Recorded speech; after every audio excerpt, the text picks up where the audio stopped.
Hi, this is Laura Klein, and I would like to talk to you about YouTube videos.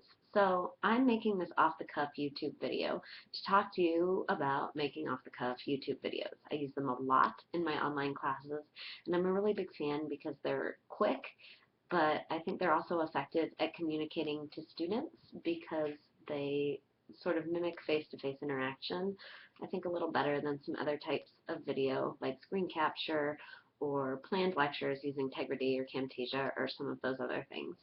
So I use these as announcements in my online classes. I also use them to cover concepts.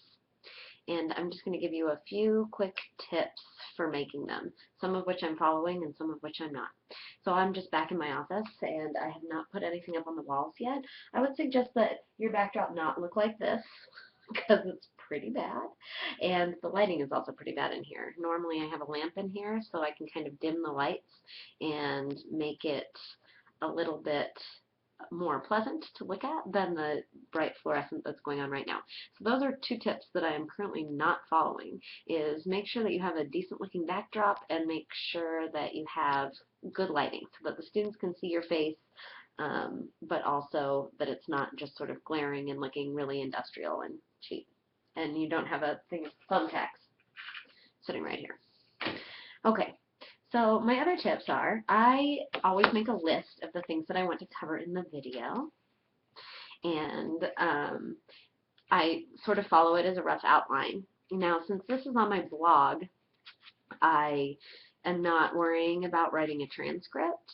However, the decision about whether to script or not to script is a big one for YouTube videos. If you have a script and you follow it exactly like read it while you're doing it, you're going to lose some of the natural conversational feel of the YouTube video. However, it's also important for ADA. So if you're trying to create like a Quality Matters class or something like that, you do need to provide transcripts. If you go off it a little, you can still upload your transcript to YouTube and it'll sort of follow along, and at least the transcript then is available for students who would prefer to read the transcript or who need to read the transcript as opposed to watching the video. Okay, so that's an important thing to consider, is if you are creating these for these classes, you probably should write a full transcript or at least an outline or something that students can refer to if they are unable to or prefer not to watch the video. I try to do that. I also try to provide some simple visual aids. So along with the closed captioning on the video, I try to have some simple visual aids. And normally what I do is I use written signs. So I will take a sheet of paper and write on it. And if you check out my YouTube channel, you can see some examples of this in my thesis statement video, in my video on satire and things like that. They are really simple, and I'm not looking to win any prizes for visual aids. You can also use some of the features in YouTube to create bubbles, little text bubbles and stuff on your video. That requires editing, and that means you have to watch your video, which we'll get back to at the end. I've also used things as creative as, my Sigmund Freud puppet. It's classic.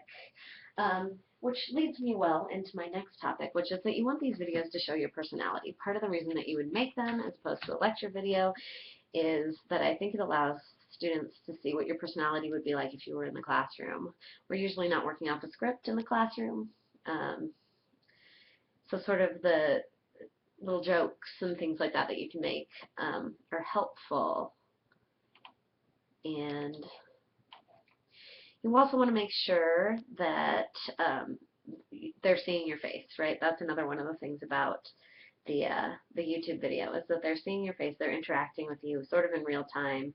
I try to make new ones pretty frequently and not use as many old ones. I do use my old ones, things like the thesis statement video, but I also want to have real time, like I'm doing just in time sort of covering the concept.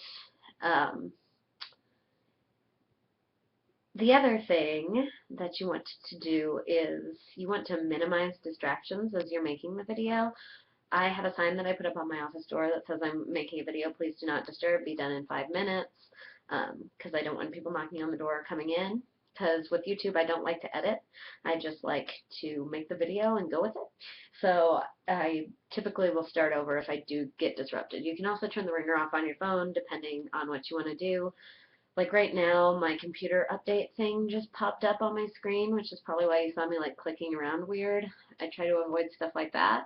So again, this is a video about what to do where I'm accidentally illustrating a bunch of the stuff not to do.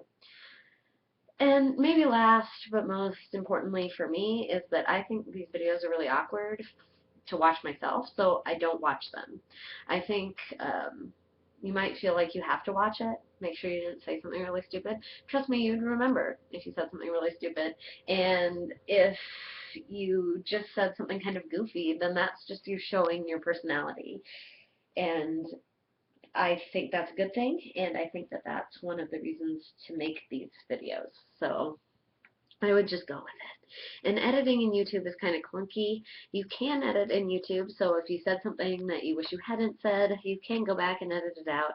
I don't, you know, it could take longer than it would take to, make a new video. So if that's the case, you might just want to re-record. I have definitely forgotten stuff or decided that I wanted to remake the video, but I don't typically go back and watch them. So that's that. Those are my quick tips on quick YouTube videos. Hope everybody's having a great day. Have fun making your videos.